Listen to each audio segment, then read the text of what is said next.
বৃষ্টির রাতে কুমড়ো চুরির আরও একটি নতুন গল্পে আমার চ্যানেলে স্বাগত। ওগো রূপা, কাল থেকে অঝোরে বৃষ্টি হচ্ছে। আজকে বোধহয় হাটে যেতে পারবো না। ভেবেছিলাম কিছু শাকসবজি গায়ের হাটে বিক্রি করতে পারবো, মানে পারলে দুটো টাকা আসতো। এভাবে বৃষ্টি হতে থাকলে পুরো গ্রাম জলের তলে ডুবে যাবে যে। এদিকে রেশন প্রায় শেষ হতে চলেছে। বৃষ্টি একটু থামলেই তুমি বাজারে গিয়ে রেশনগুলো নিয়ে এসো। তুমি তো জানো রূপা, আমি ঘরে বসে থাকবার মানুষ নই। এমনিতেও হাতে টাকা পয়সা শেষ হতে চলেছে। এই বর্ষায় ঘরের ভেতর হাত গুটিয়ে বসে থাকলে দুবেলা দুমুঠো খাওয়া মুশকিল হয়ে যাবে। সে তো আমি জানি তুমি খেটে খাওয়া লোক। আচ্ছা, আজ না হয় চালে ডালে খিচুড়ি আর বেগুন ভাজা করে নেব, তবে চিন্তা হচ্ছে কাল থেকে কি হবে। সে তো আমিও ভাবছি রূপা। আচ্ছা, একটা কাজ করছি, আমি না হয় একবার হাটের উদ্দেশ্যে যাই, বুঝেছো? না না, এই বৃষ্টিতে আমি তোমাকে বাড়ির বাইরে কিছুতেই বেরোতে দেব না। আগে আকাশটা একটু ভালো হোক, তারপর না হয় যেও। একটু আগেই তো বললে বাড়ির রেশন শেষ হয়ে গেছে, কালকে থেকে কি খাবে? এখন আবার আমাকে বাইরে যেতে কেন বাধা দিচ্ছ তুমি? তুমি আমার কথা ভুল বুঝছো। আমি বলেছি বৃষ্টি থামলে পরে একসাথে বাজারে গিয়ে দরকারি সমস্ত জিনিস কিনে আনবে। আমি তো আর এই বৃষ্টিতে তোমাকে যেতে বলিনি। আচ্ছা আচ্ছা, ঠিক আছে, কিন্তু বৃষ্টির সরণ দেখে মনে হচ্ছে সহজেই বৃষ্টি থামবে না। একটু অপেক্ষা করে দেখোই না, মনে হচ্ছে একটু পরেই আকাশটা ধরবে, তখন না হয় যেও। বেশ বেশ, তাহলে সেটাই হোক। এই যে শুনছো, দিন গড়িয়ে দুপুর হতে চললো, এখনো লাট সাহেবের মতো শুয়ে আছো যে? কাজকর্ম কি সব লাটে উঠেছে নাকি? আরে সোনা, তুমি কি আমার শত্রু নাকি? আরে বাইরে বৃষ্টি পড়ছে, একটু আরাম করে ঘুমাবো, সেটা তোমার সহ্য হচ্ছে না? তোমার শুধু বাহানা পেলেই হলো, তাই না? সারাদিন ঘুমিয়ে থাকলে হবে? পেটে দানা দেওয়ার ব্যবস্থাও তো করতে হবে। শুধু ঘুমিয়ে থাকলে কি পেট ভরবে? ঘুম থেকে উঠেই তো বলবে আজ কি রাঁধছো। আরে বাবা, তুমি এত চিন্তা করছো কেন? তুমি তো জানো খাবারের ব্যবস্থা আমি ঠিক করে নেব। পাশেই তো তোমার দিদির বাড়ি। তাছাড়াও আমি তো আর দুটো হাত দিয়ে কাজ করি না, মাথা দিয়ে কাজ করি, দিমাগ দিমাগ। তাই অনায়াসেই আমাদের খাবারের ব্যবস্থা হয়ে যাবে। সত্যি পরের ধনে পোদ্দারি করে দিব্যি শুয়ে বসে দিন কাটাচ্ছ। তা নাই তো কি, ওই যে বললাম আমি মাথা খাটিয়ে কাজ করি, বোকাদের মতো খেটে কাজ করি না, সেটা তুমি ভালো করেই জানো। আগের জন্মে নিশ্চয়ই শ্রীগাল ছিলে, তাই দুষ্টু বুদ্ধি খাটিয়ে ফন্দি করে লোককে ঠকিয়ে তুমি রোজগার করো। সেটাও বা কজনে করতে পারে তুমি বলো? আজ অব্দি তোমার ভাত কাপড়ের অভাব হয়েছে? এভাবেই তো আমি তোমাকে দিব্যি খুশি রেখেছি। সেটা ঠিক, তুমি আমাকে সুখেই রেখেছো, কিন্তু মাঝে মাঝে মনে সংশয় হয়, এভাবে আর কতদিন চলবে? যেভাবে চলছে চলতে দাও না, এত চিন্তা করছো কেন? রাস্তাঘাট দেখি জলে ডুবে গেছে, হাঁটা চলা করাই দুষ্কর হয়ে যাচ্ছে। হবেই না বা কেন? কদিন ধরে যে হারে মুষলধারে বৃষ্টি হচ্ছে, এভাবে বৃষ্টি হতে থাকলে জনজীবন বিচ্ছিন্ন হয়ে যাবে দেখছি।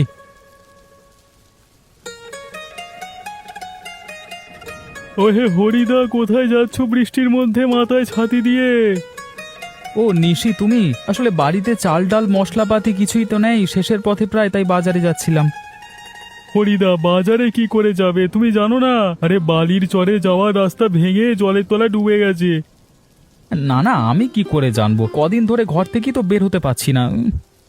তুমি বাড়ি ফিরে যাও, ওই রাস্তায় দেবে বাজার যাওয়া কোনো মতেই সুবিধাজনক হবে না, বুঝলে? কিন্তু আমার যে বাজার যেতেই হবে, নইলে রেশনে জিনিসপত্র না আনতে পারলে যে না খেয়ে মরবো। আমি বুঝতে পেরেছি, কিন্তু এত ঝুঁকি নিয়ে যাওয়াটা উচিত হবে না। বর্ষা থামলেই রাস্তা মেরামত করা সম্ভব। সর্বনাশ, তাহলে তো কোনো বিকল্প দেখছি না ঘরে ফিরে যাওয়া ছাড়া। এখন তো দেখছি শুধু জল খেয়ে থাকতে হবে। হরিদা, আমি তো যাবতীয় জিনিসপত্র কিনতে বাজারের দিকে যাচ্ছিলাম, কিন্তু রাস্তার এমন অবস্থা দেখে ফিরে এলাম।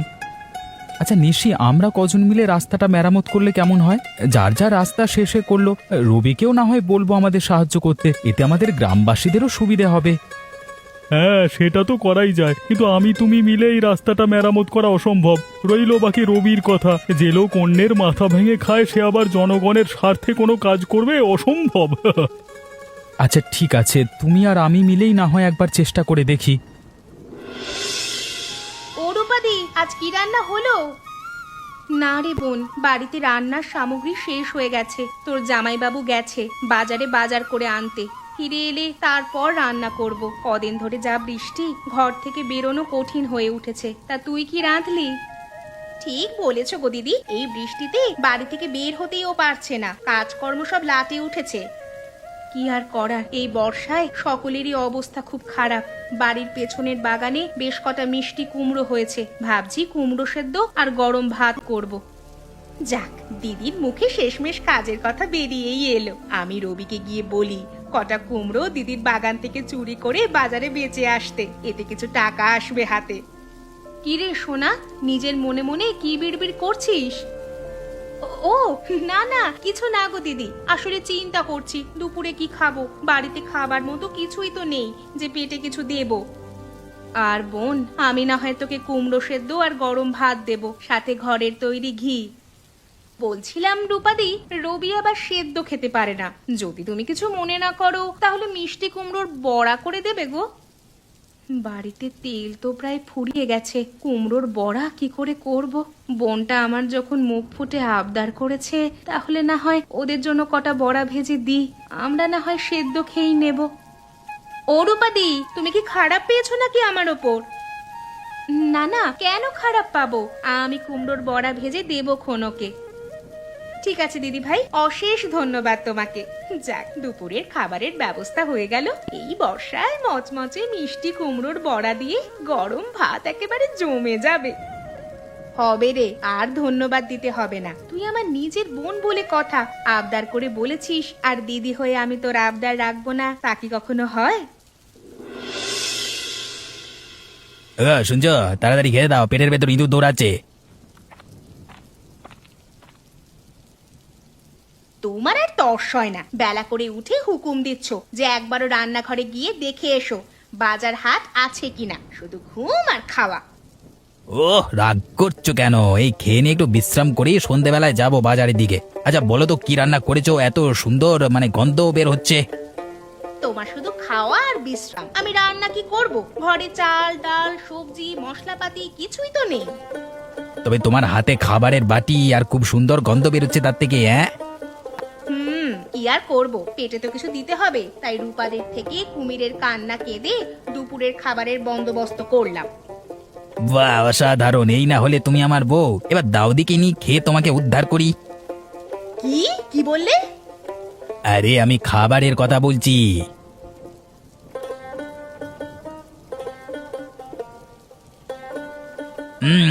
চমৎকার, বাহ দারুণ! মিষ্টি কুমড়োর গরম গরম বড়া এই বর্ষায় জমে গেছে। সত্যি তুমি আমার চাইতে অনেক বেশি বদমাইশ। কি আর করি বলো, সঙ্গ দোষ আর কি। আচ্ছা ঠিক আছে, যখন এতই তোমার অসুবিধে তখন খেতে হবে না, যাও উঠে পড়ো। আমি তোমার সাথে একটু দুষ্টুমি করছিলাম, এই রাগ করছো কেন? দাও দাও দাও দাও। ঠিক আছে, তবে শোনো, খাবার পর একটা কাজ করতে হবে। আবার কি কাজ? রূপাদির বাড়ির পেছনের বাগানে অনেক মিষ্টি কুমড়ো হয়েছে, দুপুরে যখন দিদিরা ভাত খেয়ে ঘুমোবে তখন কটা মিষ্টি কুমড়ো চুরি করে বাজারে নিয়ে বেচে দিও, হাতে কিছু টাকা আসবে, বুঝলে? অবশ্যই, তোমার সব হুকুম আমার মাথার উপর।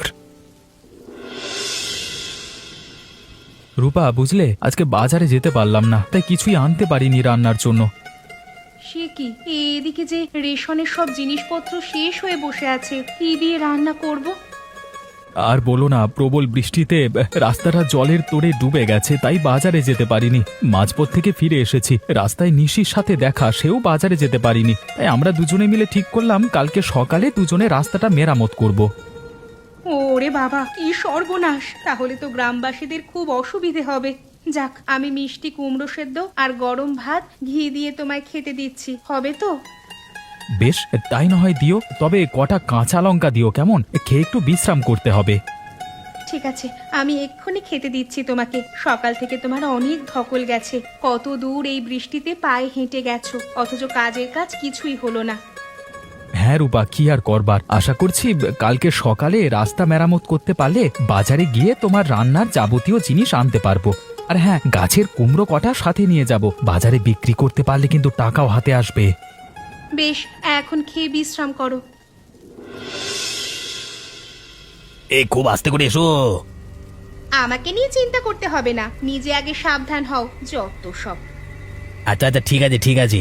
ওই যে দেখো, প্রথম মিষ্টি কুমড়ো ধরেছে। হ্যাঁ, সকলে কি তোমার মতো কুঁড়ে নাকি? নিজে তো শুধু অন্যের ঘাড় ভেঙে খেয়েছো সারা জীবন। শোনা, এখন এগুলো নিয়ে আলোচনা করবার সময় নয়। আগে কটা বড় বড় মিষ্টি কুমড়ো তুলে নিয়ে বাড়ি ফিরি। তুমি আমাকে সাহায্য করো, ভালো করে দেখো কেউ আবার আমাদের দেখে ফেলছে না তো, দেখো না। না, এত রাতে কি আর জেগে থাকবে? এই বৃষ্টিতে সকলে গভীর ঘুমে ঘুমোচ্ছে। না দেখি, আর বেশি কথা না বলে এবার কুমড়োগুলো তুলে নাও। এই তো একটা, ব্যাস একটা হলো।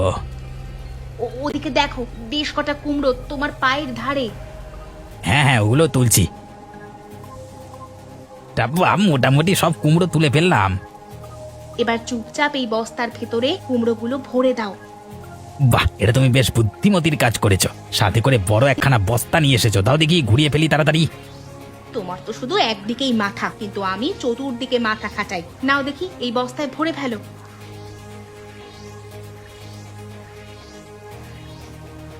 এবার কেটে পড়ি, চলো। কালকে সকালে বাজারে গিয়ে কুমড়োগুলো বেচে দিলে অনেক টাকা পাবো, বুঝলে?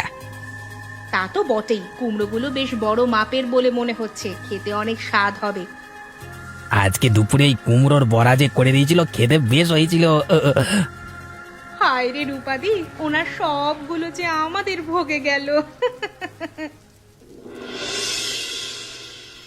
এই কি সর্বনাশ হলো আমার! কুমড়োগুলো সব চুরি হয়ে গেল। এই বৃষ্টি রাতে কে আমার কুমড়োগুলো তুলে নিয়ে গেল? আমি তো কারোর কোনো ক্ষতি করিনি, তাহলে কে আমার এত বড় সর্বনাশ করলো? ও রূপা, তাড়াতাড়ি এসো, দেখে যাও কি হয়েছে। কি হয়েছে? এত চিৎকার করছো কেন? দেখো রূপা, আমাদের সব মিষ্টি কুমড়োগুলো রাতের বেলা কেউ ঝেপে দিয়ে চলে গেছে। সর্বনাশ! এমন কাণ্ড কে করলো? কত কষ্ট করে যত্ন করে আমরা এই গাছগুলোকে এত বড় করেছি, এখন যখন এত মিষ্টি কুমড়ো ফলেছে সেগুলো চুরি করে নিয়ে গেল। আমি ভেবেছিলাম কুমড়োগুলো নিয়ে বাজারে বিক্রি করে অন্তত কিছু টাকা রোজগার করতে পারতাম। সেই টাকা দিয়েই তোমার রান্নার যাবতীয় জিনিস কিনে আনতাম, আর দেখো কি সর্বনাশটা হয়ে গেল। সত্যি, আমাদের সাথে এরকম যারা করেছে তাদের কখনোই ভালো হবে না। আচ্ছা শোনো, তুমি আর বেশি চিন্তা করো না। আমি কিছু কলমি শাক, কাঁচা লঙ্কা আর ভিন্ডি গাছ থেকে তুলে দিচ্ছি, সেগুলো নিয়ে তুমি বাজারে বিক্রি করে আসো। কলমি শাক, কাঁচা লঙ্কা, ভিন্ডির ফসল তুমি আবার কবে করলে রূপা? বাগানের উত্তর দিকে বেশ কিছুটা জায়গা ফাঁকা ছিল, আমি সেখানেই এই ফসলগুলো করি। বাহ, চমৎকার! সত্যি মাঝে মাঝে মনে হয় তুমি আমার পাশে না থাকলে আমার যে কি হতো। আজকে এই দুঃসময়ে তোমার বুদ্ধি এবং পরিশ্রম দুটি কাজে আসছে। ঠিক আছে ঠিক আছে, এখন আর আমার এত প্রশংসা করতে হবে না। তুমি না বলেছিলে রাস্তা মেরামত করবে? তাহলে এখনই বেরিয়ে পড়ো, বৃষ্টি অনেকটা ধরেছে। দেরি করো না, আমি বরঞ্চ তোমাকে শাকসবজিগুলো গুছিয়ে দিচ্ছি। ঠিক আছে রূপা, ঠিক আছে।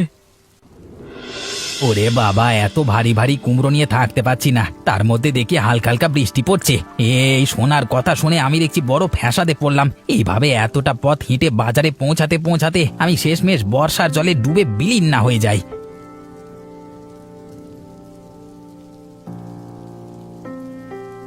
ওরে বাবা, এখন তো দেখছি রাস্তা জলের নিচে ডুবে গেছে। আগে কি করে যাব, কি করি এখন? এই কুমড়োগুলো নিয়ে ফিরে গেলে নেহাত ধরা পড়ে যাব। এই বাবা, এই সবাই ঘুম থেকে উঠে গেছে। না কোনো মতে পা টিপে টিপে জলের সাথে বাজারের দিকে এগোই। ওরে কে আছো, বাঁচাও! সর্বনাশ, আমি তো জলে ডুবে যাচ্ছি। হায় হায় হায় হায়, বাঁচাও! কুমড়োগুলো জলে ভেসে গেল। আরে কলা ধুর বাবা, আমি কেন কুমড়োর কথা ভাবছি? আগে নিজের প্রাণ তো বাঁচাও। ওরে কে আছো, বাঁচাও! হরিদা, ওই দেখো কে যেন জলে ডুবে গেছে। তাই তো, লোকটাকে তো চেনা চেনা মনে হচ্ছে। চলো চলো, সামনে গিয়ে দেখি। এ তো আমাদের রবি। আরে এ মিষ্টি কুমড়ো কোত্থেকে ভেসে আসছে গো? এই মিষ্টি কুমড়োগুলো আমার গাছের মনে হচ্ছে। কালকে রাতে কে যেন চুরি করে নিয়ে গেছিল। বাঁচাও! ওরে বাবা, কে আছো, বাঁচাও! ও, বুঝতে পেরেছি, তোমার গাছের মিষ্টি কুমড়োগুলো রবি চুরি করেছিল, আর আজকে সকাল সকাল বাজারে যাচ্ছিল বিক্রি করতে। লোকে বলে বাপ নাকি বাপকেও ছাড়ে না, তোর অবস্থা হয়েছে তাই। কিন্তু ওকে তো বাঁচাতে হবে, না হলে এভাবে চোখের সামনে একটা লোক জলে ভেসে যাবে, তা কি করে হয়? রবিদা, আমি ওকে হাসতে দেব না, তবে একটা শিক্ষা দিতে চাই। তুমি কিভাবে নিশ্চিত যে এই কুমড়ো মানে ওই চুরি করেছে, আর ওকে শিক্ষাই বা দিতে চাইছো কেন? ওর মুখ দিয়ে স্বীকার করাবো, দেখবে। হ্যাঁ হ্যাঁ, নিশ্চয়ই। এই এই আমরা যে তোমাকে বাঁচাবো, কিন্তু আগে বলো তুমি কিভাবে জলে পড়ে গেলে, আর এই মিষ্টি কুমড়োগুলো কোথায় পেলে? মানে বাজারের দিকে যাচ্ছিলাম, বুঝতে পারিনি পা ফসকে পড়ে গেছি জলে। মিষ্টি কুমড়োগুলো কোত্থেকে ভেসে গেল বুঝতে পারছি না, আমাকে বাঁচাও না গো। তুমি মিথ্যে কথা বলছো, আমি নিশ্চিত এই কুমড়োগুলো তুমি হরিদার বাগান থেকে চুরি করেছো, বলো সত্য কিনা? হ্যাঁ, আসলে আমার ভুল হয়ে গেছে, আমি মিষ্টি কুমড়োগুলো চুরি করেছি, এবার বাঁচাও, আর আর কখনো চুরি করবো না। তোমাকে আমরা একটা শর্তে বাঁচাতে পারি, যদি এই রাস্তা মেরামতে তুমি আমাদের সাহায্য করো। আমি সব করতে রাজি আছি, আগে আমাকে বাঁচাও না, দয়া করে, না ডুবে যাবো, তলিয়ে যাবো, মরে যাবো, বউটা কোথায় যাবে?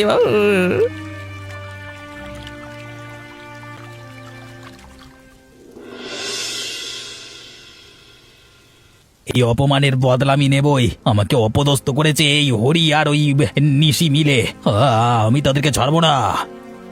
তোমার দ্বারা কিচ্ছু হবে না, তুমি শুধু মুখেই বড় বড় লেকচার, কাজে কর্মে লবডঙ্কা। তুমি আমার কাটা গায়ে নুনে ছিটে দিও না, আমি এখন জখমি বাঘ, যতক্ষণ পর্যন্ত আমি ওই ওই হরিকে শায়েস্তা করতে না পাচ্ছি ততক্ষণ আমার শান্তি নেই। হালুম, তাহলে তুমি কি করবে শুনি?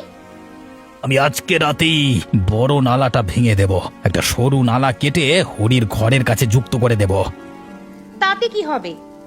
কি হবে মানে, গ্রামের সমস্ত জমা জল সেই নালা দিয়ে প্রবাহিত হয়ে হরির ঘরে ঢুকে যাবে, রাত্রিবেলার মধ্যে ওর জল ঢুকে মানে ঘর ডুবে যাবে, ডুবে যাবে।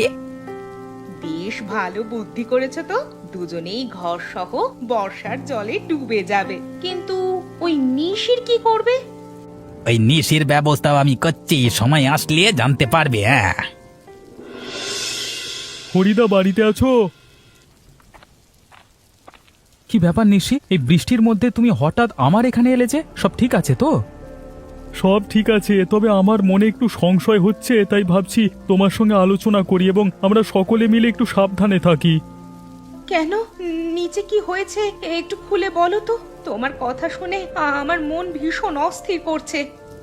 তুমি আতঙ্কিত হয়েও না বৌদি, আসলে সাবধানের মার নেই তো, তাই সময়টা একটু সাবধানে থাকতে হবে, আর কিছু না বেশি। কি কি কারণে সাবধানে থাকতে হবে? আসলে রবির আচরণ আমার খুব একটা ভালো ঠেকছে না। সেদিন ওকে দিয়ে রাস্তা মেরামত করিয়েছি এবং কথা শুনিয়েছি বলে ও কিন্তু ভেতরে ভেতরে আমাদের উপর রেগে বসে আছে। সর্বনাশ, আমার ভাবতে ভারী দুঃখ হয় যে আমার ছোট বোন এবং বোনের জামাইটা এতটা নিম্ন মানসিকতার মানুষ। আমি তাদেরকে কত ভালোবাসি, কিন্তু তারা আমাদের পেছনেই ষড়যন্ত্র করে। বৌদি, এ জগতে কিছু লোক আছে, তাদের চরিত্র কখনো ঠিক হয় না। তুমি তাদের উপর যতই উপকার করো না কেন, ঠিক কাল সাপের মতো সময় এলে তোমাকে ছোবলাবেই। হ্যাঁ, একটু সাবধানে থাকতে হবে। বুঝতে পেরেছি নিশি, তুমি আমাদের জন্য এতটা চিন্তা করো, তার জন্য সত্যি আমরা তোমার কাছে কৃতজ্ঞ। তুমি এ কি বলছো? এভাবে বলে আমাকে ছোট করো না। আর একটা কথা, আজকে রাতে আমি তোমাদের বাড়িতে থাকবো। কেন নিশি, হঠাৎ আজ রাতে কেন আমাদের বাড়িতে থাকতে চাইছো? তুমি কি কোনো বিপদের আশঙ্কা করছো? বলতে পারো তাই। তুমি চিন্তা করো না, আমরা যদি একসাথে জোট হই তাহলে সমস্ত বিপদ কাটিয়ে উঠতে পারবো।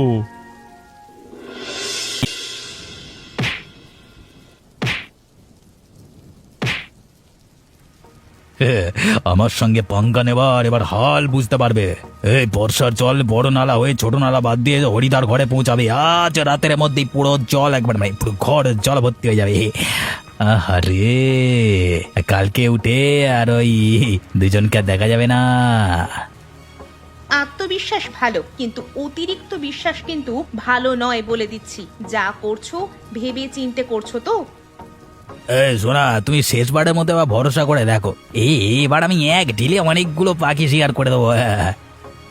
আমি খুশি হব যদি রূপাকে তুমি শেষ করতে পারো। ভালো মানুষের মুখোশ পরে দিদি সব সময় আমার পেছনে লাগে, আমাকে হিংসে করে। ওর একটা ব্যবস্থা করতে পারলে আমি 5 ব্রাহ্মণকে নিজের হাতে রেঁধে খাওয়াবো। বাবা বাবা, নিজের দিদির সম্পর্কে এমন ধারণা পোষণ করে রেখেছো। যা, আশা করি আমি তোমার মনের কামনা পূরণ করতে পারবো। শুধু দেখতে চাও কালকে সকালে কি হতে চলেছে।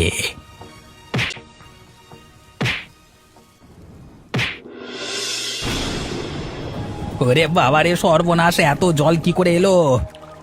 তাই তো, জলে আমাদের ঘর তো ডুবতে চলেছে। এটা কি করে হলো? তাই তো, আমি তো হরিদের বাড়ি ভাসাতে চেয়েছিলাম, কিন্তু এখন দেখছি ঘর বাড়ি সহ আমরাই ডুবে যাচ্ছি।